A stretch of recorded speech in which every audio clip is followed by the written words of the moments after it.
जय हिंद। बहुत बहुत स्वागत है आप सभी का अपने YouTube channel glory of village में। चलिए आज हम लोग कड़वक के दूसरा खंड जानने वाले हैं। इसका दूसरा खंड का हम लोग भावार्थ जान नहीं रहे हैं।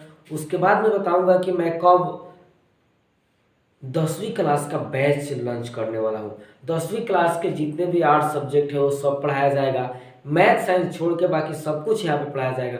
तो चलिए बने रहिए हमारे चैनल से और देखते रहिए ग्लोरी ऑफ विलेज। तो चलिए आज हम लोग कड़वा के दूसरा खंड है मलिक मोहम्मद जायसी द्वारा जो लिखा गया है उसको हम लोग जानेंगे, उसका भावार्थ पूरा जानेंगे, वो जो हमारे एग्जाम के लिए बहुत ज़्यादा हेल्पफुल है। तो चलिए आगे देखते हैं। देखिए कह रहा है कि मोहम्मद देखिए कह रहा है कि मोहम्मद यही कभी जोरी सुनावा सुना जो पे में पीर गा पाओ। कवि कहते हैं कि मोहम्मद कवि की इस काव्य रचना को जिसने भी सुना है और प्रेम की पीड़ा को सुना है उसी ने प्रेम की पीड़ा को समझा है और उसे पाया है। यानी कि कवि कहते हैं कि इस प्रेम की पीड़ा को जिसने भी सुना है समझा है वह अपने अंदर भी उस तरह की भावना को पाया है कि इस लाइन को सुना है समझा है, वो उसने जरूर पाया है कि यह क्या है, एक प्रेम की पीड़ा है। चलिए आगे देखते हैं। जोरी लाई रकत के ले गाढ़ी प्रीति नयन जल भेई। यानी कि कवि कहते हैं कि प्रेम के रक्त की ले यानी कि गोद लगाकर, प्रेम की रक्त यानी कि गोद लगाकर उसको क्या किए ये लगाकर जोड़े हैं। इसकी गहरी प्रीति यानी कि प्रेम को आंखों के आंसुओं से भिगोया गया है। अर्थात प्रेम को पाना आसान नहीं होता, इसमें पीड़ा भी होती है और आंसू भी बहते हैं। आप लोग देखे होइएगा, सुने होइएगा कहानियों में, फिल्मों में कि प्रेम बहुत मुश्किल से मिलता है, उसमें पीड़ा भी सहनी पड़ती है, आंसू भी बहाना पड़ता है, तब जाके कहीं एक प्रेम मिलता है। चलिए आगे देखते हैं। औ मन जानी कवित असकिन्हा मकुया रहे जगत महचिन्हा। यानी कि कवि कहते हैं कि मन में यह जानकर इस कविता की रचना की गई है कि मरने के बाद भी इस संसार में, इस जगत में मेरी यही निशानी बची रह जाएगी। यानी कि अगर हम लोग कुछ यश नहीं कर रहे हैं या फिर धर्म के राह पे नहीं चल रहे हैं, हम लोग लोगों के साथ बुरा बर्ताव कर रहे हैं, वो हम लोग के साथ नहीं जाएगा। बस यहाँ पे वही रह जाएगा जो हम लोग किए हैं, जो कमाए हैं, सब कुछ यहीं पे रह जाएगा। साथ क्या जाएगा, जो हम लोग पुण्य किए हैं वही हम लोग के साथ जाएगा।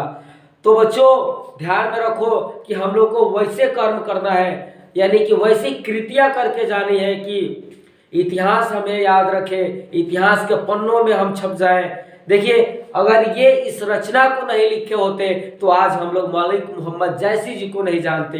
तो चलिए आगे देखते हैं। कहा सो रतन सेनी यश राजा, कहा सुबासी बुद्धि उपराजा। यानी कि कवि कहते हैं कि कहाँ गए वो रत्न सेन, कहाँ है वो सुबा, वो कहाँ है सुबासी बुद्धि वाला उपराजा, वो कहाँ है, नहीं है। लेकिन उसकी कृतियां भी अमर है, वो कहानियों में छप गया है, लेकिन वो व्यक्ति नहीं है, लेकिन उसकी गुणगान हम लोग कर रहे हैं। देखिए कवि क्या कर रहे हैं। कवि कहते हैं कि अब कहाँ है वह रत्नसेन जो ऐसा राजा था, कहाँ है वह सुआ जो ऐसे बुद्धि लेकर जन्मा था, कहाँ है ये लोग, नहीं है इस दुनिया में, फिर भी हम लोग उन लोगों का गुणगान कर रहे हैं, करते भी हैं।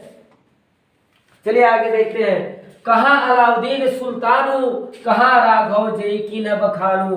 यानी कि कवि कहते हैं कहाँ है वह अलाउद्दीन सुल्तान, कहाँ है वह राघव, कहाँ है वह राघव चेतन जिसके शान का बखान किया था, कहाँ है ये लोग, नहीं है, लेकिन फिर भी ये लोग अमर है।